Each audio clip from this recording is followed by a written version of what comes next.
response video to our last post because it seems to have gotten a lot of attention. So first off, I want to make this clear. What we're doing in this video is we're breaking down the backside recovery, which is a complex movement, into the part that was giving the goalie a problem. So specifically, the part for this goalie that was giving him a problem, and the part for a lot of goalies trying to learn this, is their ability to load up their foot and push.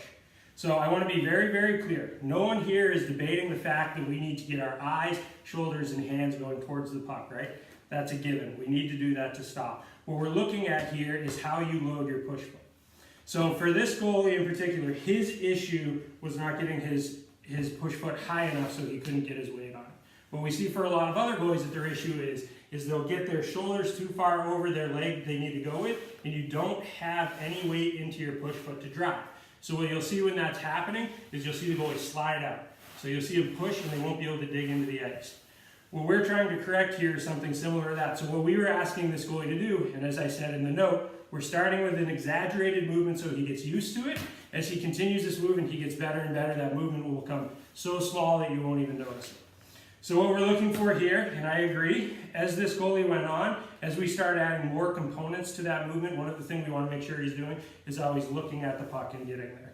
So what we were having him do here is, when you load up your foot, if I want to push that way, one of the first things I need to do is I need to be able to sink my weight and I need to be able to anchor it into my foot that's going to push.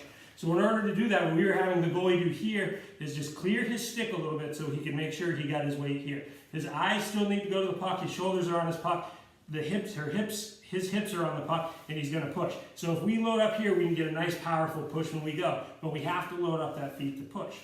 It's going to be the same thing in our T-push. So when we're looking at a T-push, it's the same thing. If I need to go to my glove side, the first thing I need to do is I actually need to bring my weight onto my blocker side foot so I can push with it.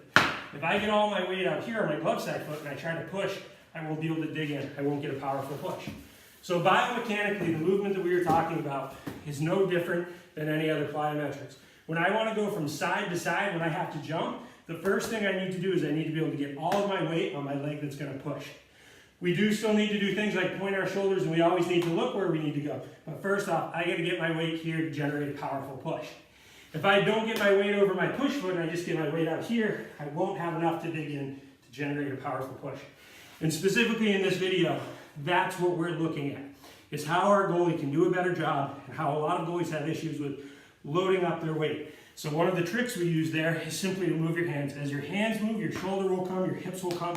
It'll help you dig that weight in. If you go the opposite way, you may be able to get a small movement, you may be able to make a slight adjustment, but you won't be able to generate much power.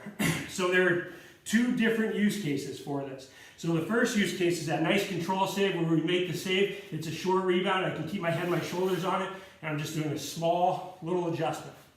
The use case we're talking about is now I have to make a bigger move because that rebound popped off, a shot's coming. Now I really have to load up. And if you look at an NHL goalie, Google some pictures, you will see them when they're making those big moves. One hand is away so they can help them get here. Even if it's on their glove side, if they're loaded up, two things are happening. Their hands are counterbalancing and they're